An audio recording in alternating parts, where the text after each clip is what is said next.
Hi folks, quick video of the Lomax 223 2CV engine. There she is, running nicely. That's where the battery is. You zoom in, this is where the Citroen plate is, and there's a Lomax plate here too. This is actually where the jack usually sits through here, which is just on the floor, which I've whipped out so you can see the chassis plate. Little gearbox with its remote connected through. And here's that little 2CV engine doing its thing.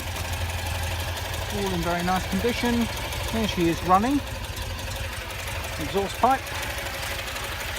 And let's give her a little rev. One of my favourites.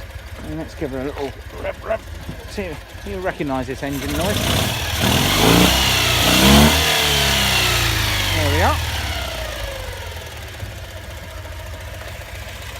Surprisingly sprightly in a little aluminium fiberglass body. Anyway, there she is running.